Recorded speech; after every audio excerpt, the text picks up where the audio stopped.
Оштогу май куюучу жайдагы ири өрттүн кесепеттери. Кече 20 март күнү Ош шаарындагы Исанов мурдагы Петров көчөсүндөгү турак үйдүн жанында май коюучу жайдан өрт чыккан. Бүгүн эртең мененки саат 8:10 толук өчүрүлдү. Бул тууралуу Өзгөчө кырдаалдар министрлигинин басма сөз кызматы билдирди.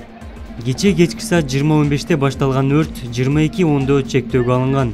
Өрттүн кесепетинен 3 адам жабыркап, 2 бейтап Ош облустук бириккен клиникалык ооруканага жеткирилсе, 1 жаран Ош шаардык ооруканада жатат. Ош облустар аралык бириккен клиникалык ооруканасынын нөмөттөгү хирургу Аятулло Мырзаковдун айтымында саат 21:40 чамасында 2 жабырлануучу келип түшкөн. Бирөөсү 1960-жылы туулган, бетинен 9-дан 12 чейин даражада күйүк алган.